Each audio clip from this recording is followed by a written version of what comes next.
Welcome to The Explainer. Today, we are diving into a really powerful way of looking at wealth. The main idea? It's that we don't go out and get money, we attract what we're in harmony with. And this applies to pretty much everything that comes into our lives. But that kind of brings up a huge question, right? If just working hard was the only key to getting rich, wouldn't a lot more hardworking people be wealthy? The source material we're digging into today says that simply going to work isn't the real secret. It argues that for most of us, our entire approach is, well, fundamentally flawed. So here's how we're going to walk through this. First, we'll look at the fundamental problem most people have with money. Then, we'll get into the invisible script that's controlling your financial life. And we'll wrap up with a totally new way to think about building wealth. Okay, let's jump right in. The whole concept here is that we attract what we're in harmony with. And the thing is, for most people, their mindset, their feelings, their core beliefs, they're just not in harmony with money. Not at all. Now check this out, because this really shifts your perspective.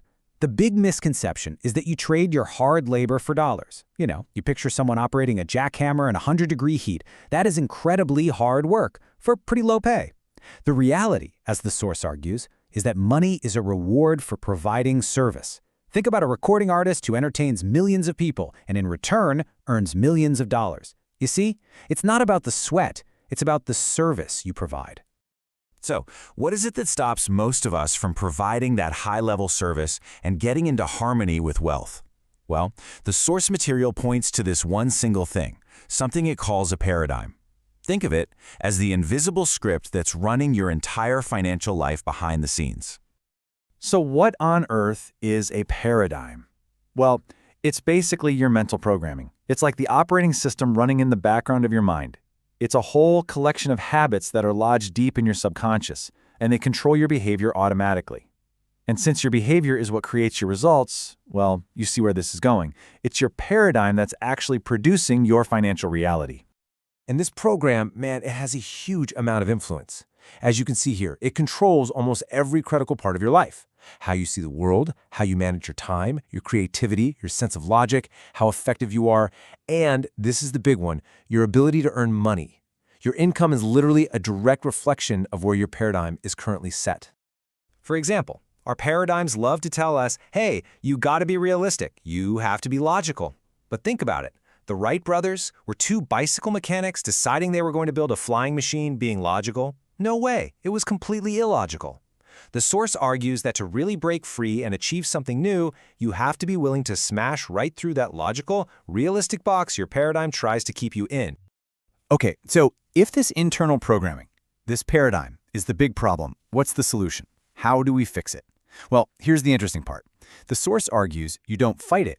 Instead, you build something new by intentionally changing your mental state, or what it calls your frequency. The idea here is to think of everything in the universe as just energy. The wealth you want, the success, the opportunities, they already exist right now. They're just operating on a specific frequency, kind of like a radio station. To experience them, you don't run around chasing them. You just have to tune your own mindset, your own emotional state to match that frequency. And how do you actually do that? It's basically a four-step process. First, in your conscious mind, you build a really clear image of the prosperous person you want to become. Step 2, you get emotionally involved with that idea. You feel what it would feel like to be that person right now. That emotional connection creates a new vibration, a new feeling in your body. And that new frequency starts attracting the people, the circumstances, and the ideas that are in harmony with it. Now let's get really practical here. The source material breaks down 3 very distinct strategies for earning money. And you'll see they perfectly reflect these different mindsets, these different frequencies we've been talking about. So the source divides income strategies into 3 buckets, M1, M2, and M3.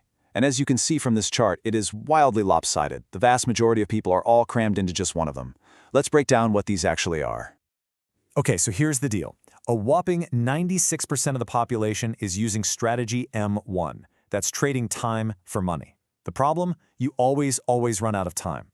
Then you have M2, which only 3% of people use. That's investing money to make money, but you need capital to get started. But then there's M3, used by just 1% of the population. This is where you multiply your time by setting up multiple sources of income. And get this tiny 1% earns 96% of all the money that's earned. So what's underneath all of this? The source calls it the law of compensation. Your income is always going to be in an exact ratio to these three things. 1, the need for what you do. 2, your ability to do it. And 3, how difficult it is to replace you. The big takeaway here is to pour all of your energy into number 2, getting better and better at what you do.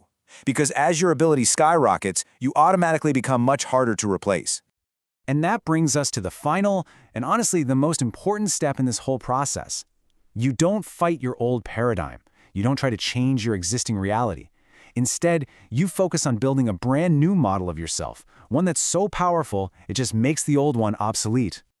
This amazing idea from Genevieve Behrend just nails it. You have to see your mind as a center of divine operation, a creative force that is always meant for expansion and fuller expression. It's not designed to just replay the past. It's designed to create something totally new. To put it another way, your potential isn't just a repeat performance of yesterday. You are meant to create new conditions, to go to a place you've never been before. It's about using your past not as a cage that defines your future, but as a launchpad for orderly growth into something completely new. So, okay, how do you do this in a practical way? The source suggests tools like affirmations to actually start reprogramming your paradigm. By repeating statements like these with real, genuine feeling, you start to change those subconscious beliefs and align your personal frequency with abundance. And really, that's what it all comes down to. It all begins with a conscious decision to build a new model for yourself. It's not about fighting who you are right now, but deciding who you want to become. So that leaves us with one final, really important question. What new model of yourself will you start building today?